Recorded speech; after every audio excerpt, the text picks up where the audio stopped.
नाज़रीन, G20 वज़ीर ख़ारिजा का 2 रोज़ा इजलास नई दिल्ली में हो रहा है। अमेरिका, चीन, रूस समेत दुनिया की 19 बड़ी मईशतें और यूरोपीय यूनियन के वज़ीर ख़ारिजा इस इजलास में शरीक हैं। लेकिन दुनिया के नज़दीक जो मामला इस वक्त सबसे बड़ा है, भारत, उस पर बात करने से गुरेज कर रहा है। बोलने दे, तकलीफ हुआ है बेचारे को, बोल।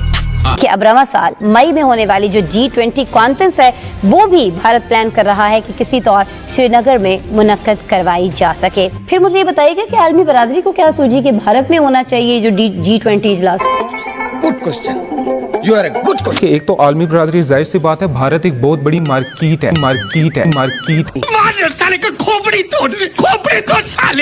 आपको नहीं लगता कि पाकिस्तान को कुछ ना कुछ ऐसी ममालिक से राब्ते करने चाहिए हैं, उन्हें कुछ चीज़ें ऐसी मजीद बतानी चाहिए भारत के हवाले से कि जो मई में होने वाला इजलास है ये किसी तौर एटलीस्ट भारत के अंदर होने से रुकवाया जा सके?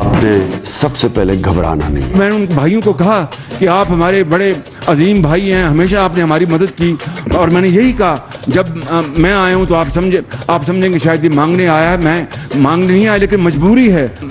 भारत के राम जगों में तुम्हें जगाने आया हूँ, धर्मों का धर्म एक बलिदान बताने आया हूँ। जय हिंद दोस्तों, हमारे पड़ोसी मुल्क भिकारिस्तान की मीडिया आज ये बातें कर रहे हैं कि भारत बड़ी ही चालाकी के साथ और मक्कारी के साथ रूस से तेल भी खरीद रहा है और ट्रेड भी कर रहा है। वही जबकि भारत खुल के रूस से तेल भी खरीद रहा है और ट्रेड भी कर रहा है, जो खुल के कर रहा है, लेकिन पाकिस्तान जो है वो चुपके यूक्रेन को हथियार भी सप्लाई कर रहा है। और दूसरी तरफ इनका कहना है कि जो भारत में G20 समिट चल रहा है, अगर इसे जल्द से जल्द नहीं रुका गया तो पाकिस्तान के हाथ से कश्मीर निकल जाएगा। तो इसे लेकर आप लोगों का क्या ख्याल है, कमेंट में बताइएगा। तो चलिए देखते हैं ये इंटरेस्टिंग वीडियो। इससे पहले अगर आप लोग चैनल पर नए हो तो चैनल को सब्सक्राइब कर दीजिए, और अगर वीडियो आपको थोड़ा सा भी पसंद आए उसको लाइक जरूर करना। तो चलिए मिलते हैं नेक्स्ट वीडियो में। नाज़रीन, G20 वज़ीर ख़ारिजा फिर से आ गए रे बाबा, इधर जहर खाने का पैसा नहीं है, तू जा रे यार, तू खुद का 2 रोज़ा इजलास नई दिल्ली में हो रहा है। अमेरिका, चीन, रूस समेत दुनिया की 19 बड़ी मईशतें और यूरोपीय यूनियन के वज़ीर ख़ारिजा इस इजलास में शरीक हैं। लेकिन दुनिया के नज़दीक जो मामला इस वक्त सबसे बड़ा है, भारत, उस पर बात करने से गुरेज कर रहा है।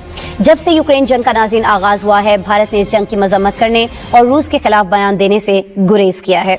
इस जंग के दौरान ही रूस के तिजारत, सस्ते तेल और दीगर नए मुआहदे भी हुए हैं भारत के साथ, जिससे मगरिब को तशवीश भी रही। दूसरी जानिब भारत, जिसको इतने बड़े इजलास की मेजबानी दी गई है, वो खुद मुसलसल जंगी जराइम करता आया है कश्मीर की खुसूसी हैसियत को खत्म करके। लेकिन इतना सब कुछ करना भी भारत को काफी नहीं लगता है। क्यों? इसलिए कि अब रवां साल मई में होने वाली जो G20 कॉन्फ्रेंस है वो भी भारत प्लान कर रहा है कि किसी तौर श्रीनगर में मुनक्कद करवाई जा सके। सियासी तज्जियाकार इस पर कहते हैं कि अगर G20 मुल्कों का इजलास मकबूजा कश्मीर में हुआ तो ये भारत की बड़ी सिफारती कामयाबी होगी, क्योंकि भारत दुनिया पर यह साबित करने की कोशिश करेगा कि मकबूजा कश्मीर अब भारत ही का हिस्सा है। नाज़रीन, पाकिस्तान दीगर दोस्त ममालिक के साथ मिलकर कोशिश कर रहा है कि ऐसा न हो पाए, लेकिन कश्मीर के मामले पर दुनिया की खामोशी और तमाम हकाइक जानते बूझते G20 जैसे बड़े इजलास के लिए भारत को मुंतखब करना इस बात का सबूत है कि कश्मीरियों की फिक्र किसी को नहीं। अच्छा, अब्दुल्ला शाह साहब, ये फरमाइएगा कि ये भारत को अचानक से क्या सूझी? पहले तो भारत ही की बात करेंगे कि उसे क्या सूझी कि वो मकबूजा कश्मीर में ये जो इजलास है ये मुनक्किद कराए, क्या मकासद हैं, क्यों है, ये सारी चीज। फिर मुझे ये बताइएगा कि आलमी बरादरी को क्या सूझी कि भारत में होना चाहिए जो G20 इजलास है। पहले उन्होंने कश्मीर की खसूसी हैसियत का खात्मा किया, और अब उनका जो प्लान है वो दूसरे फेज के अंदर दाखिल हो गया। वो चाह रहे हैं कि किसी तरह इस सारे को एक जायज हरकत करार दिया जा सके, और इसके लिए जाहिर सी बात है G20 समिट एक बहुत बड़ा प्लेटफॉर्म है। अगर उसका इजलास श्रीनगर के अंदर वो कराने की कोशिश में है मई के अंदर, और इसके लिए उन्होंने कश्मीर यूनिवर्सिटी के अंदर जो उसका कैंपस है उसके अंदर तैयारियां भी शुरू कर दी हैं। और वो चाह रहे हैं कि अगर जाहिर सी बात है G20 का वहां पर समिट होता है तो वो लेजिटिमाइज हो जाएगी, और वो एक तरह से उसको आलमी सतह पर इस तरह देखा जाएगा कि आलमी बरादरी मकबूजा कश्मीर के अंदर भारतीय इक़दामात को सपोर्ट कर रही है। रशिया यूक्रेन वार के ऊपर भारत ने अभी तक अपनी जो सफारतकारी है उसे बड़ी चालाकी के साथ, बड़ी मक्कारी के साथ बैलेंस करके रखा हुआ था। एक तरफ वो वेस्टर्न कंट्रीज के साथ भी अपनी बात करता था, और दूसरी तरफ रूस से चीजें खरीद रहा था सस्ते दामों में। गुज़िश्ता 5 बरस के अंदर भारत ने $24 अरब से जायद के हथियार खरीदे, जो सबसे ज्यादा रूस से खरीदे गए हैं, इसराइल से खरीदे गए। तो वो अपने ऐसे एक दिफाई पार्टनर को, ऐसे स्ट्रेटेजिक पार्टनर को किस तरह पीछे छोड़ सकता है, खोना नहीं चाहता उसको। तो इससे ये सारा कुछ देखने में आ रहा है कि एक तो आलमी बरादरी, जाहिर सी बात है, भारत एक बहुत बड़ी मार्केट है।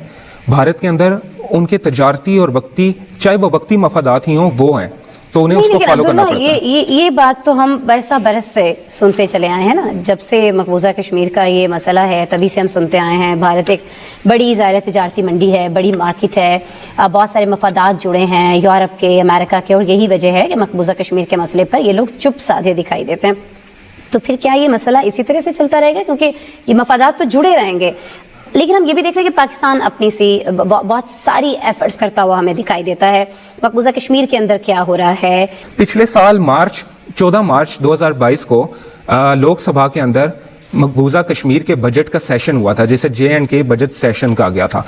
उसके अंदर जो तृणमूल कांग्रेस है, मगरबी बंगाल के अंदर बरसरे इक़्तिदार है, RJD राष्ट्रीय जनता दल बिहार की पार्टी है, इन सब की तरफ से आर्टिकल 370 खत्म करने की शदीद अल्फाज में मजम्मत की गई थी।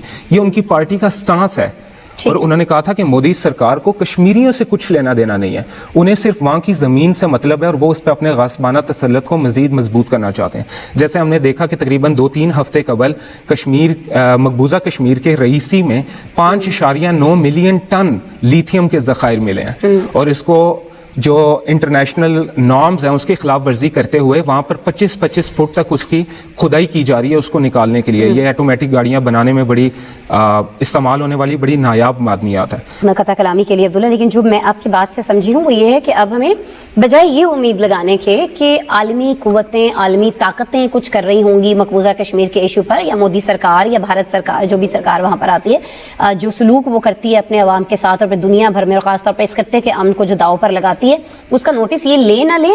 भारत के अपने अंदर से जो आवाजें उठ रही हैं उनके मजबूत होने का अब हमें इंतजार करना चाहिए कि वो आवाजें कब मजबूत हों, और वो कब ये जो सो कॉल्ड दुनिया की सबसे बड़ी जमहूरियत भारत खुद को कहलाता है, इसका जो है वो पर्दा चाक करें। पर्दा तो चाक है, इनफैक्ट कुछ हो नहीं रहा, लेकिन वहां से हमें ज्यादा उम्मीद है आदमी बरादरी की निस्बत। अच्छा,